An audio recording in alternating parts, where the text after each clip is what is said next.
সম্মানিত ভাইরা, আপনাদের আমাদের দুইটা সংগঠন আছে, ফতেপুর একতা সংঘ এবং সমাজ কল্যাণ সংঘ।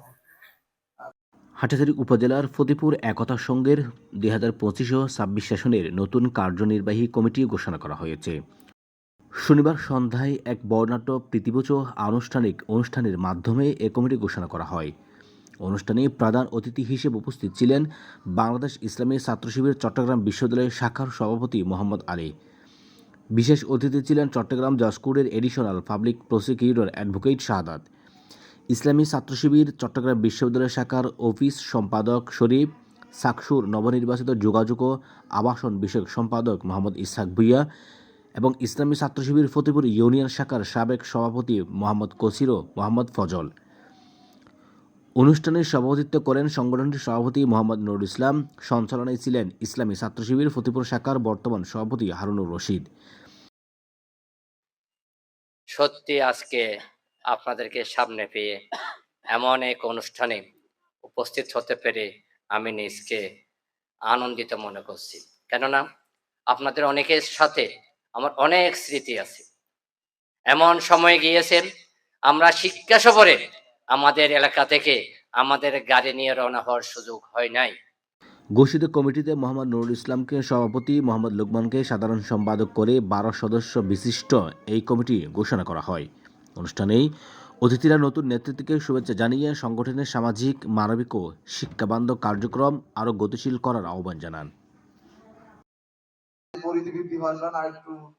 দুইটা ভাগ করে আমরা দুটো সংগঠন করেছি। তো আমরা অনেক বছর আগে, আমার মনে আছে তখন আমি বিশ্ববিদ্যালয় সমাজসেবা সম্পাদক ছিলাম, তখন আমাদের এই ভাইকে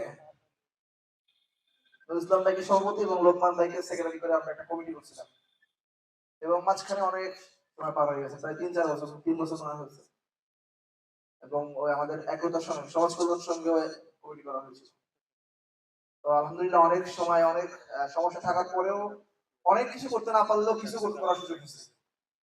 কারণ গত 16 বছর অনেক কিছু করার সুযোগ আমাদের ছিল না, অনেক কিছু চাইলেও আমরা করতে পারতাম না, আমাদের সকল হাত পা সবকিছু বাধা ছিল। এই যে তুমি টার্ফে বসে প্রোগ্রাম করবো এই স্বপ্নও দেখিনি কোনোদিন।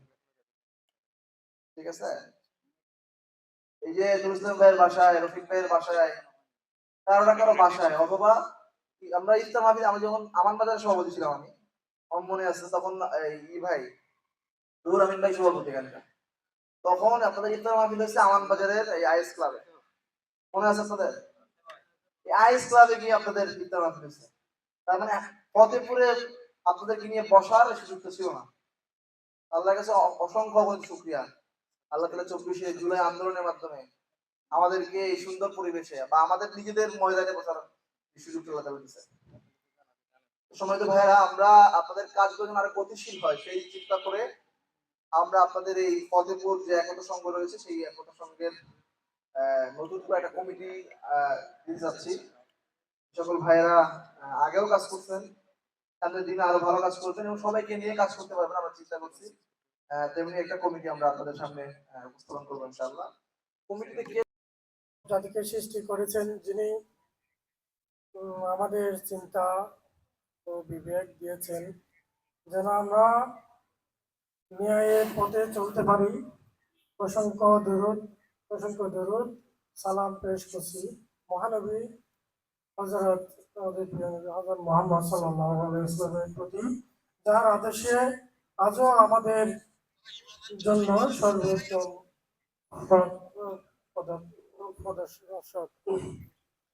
সম্মানিত উপস্থিতি, প্রিয় অতিথিবৃন্দ, সংগঠনের সাবেক ও বর্তমান নেতৃবৃন্দ, প্রিয় ভাইয়েরা, আসসালামু আলাইকুম ওয়া রাহমাতুল্লাহি ওয়া বারাকাতুহু।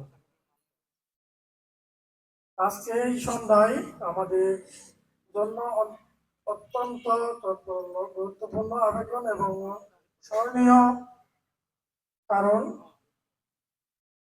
আজ আমরা হয়েছি ফতেপুর একতা সংঘের প্রীতিভোজ অনুষ্ঠানে একটি এমন আয়োজন যা শুধু আনুষ্ঠানিকতাই নয় বরং আমাদের হৃদয়ের বন্ধন।